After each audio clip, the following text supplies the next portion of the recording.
The general principle for Sweden's waste management system is the extended producer responsibility that we talked about earlier. This principle was adopted by Swedish Parliament in 1993, and according to this principle, the producers are given a responsibility for the entire life cycle of a product. The operating principle is, or the idea behind this is, the polluter pays.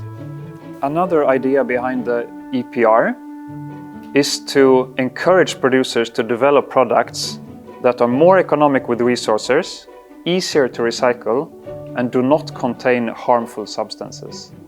The EPR gives incentives to prevent waste at the source, at the production stage, and to promote sustainable product design. This is financed support from government, but also extra fees that goes on the cost of the products themselves. Producers are not solely responsible, of course. Also, the municipalities have a responsibility, individual households have a responsibility, and businesses have a responsibility. In this way, responsibility is divided among various actors, and that's all well and good, but this whole system cannot function appropriately if it does not have the support of the general public.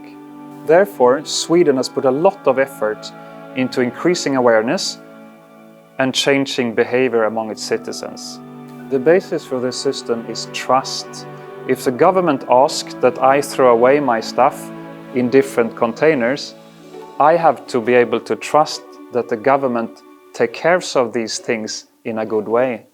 Nowadays, the issue of personal waste management, or how you sort your things in a good way, is strongly linked to the fight against climate change.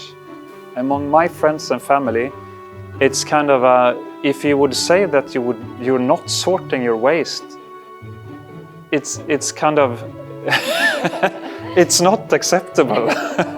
But this is also reflected in consumption patterns, and a lot of Swedes are now demanding climate neutral products. They want to know that the things they're buying, that they are taken care of in a good way after they throw it away. How does this happen then? How do you create this kind of positive environment? I'm not saying everyone has it like that in Sweden, but in general, how does that happen? We start early. In Sweden, even in preschool, in early school, you get taught classes in environmental awareness and responsibility. Even more than 30 years ago, when I was in school, I remember these classes when someone come and talked, you have to put this thing here, you have to put that thing there. And the interesting thing is, my parents' generation, a lot of them then, they had their kids come home from those classes in school, and the kids told their parents, you cannot put the can in the waste basket, you have to sort it separately.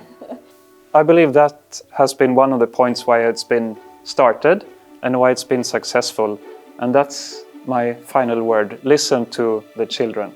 Thank you.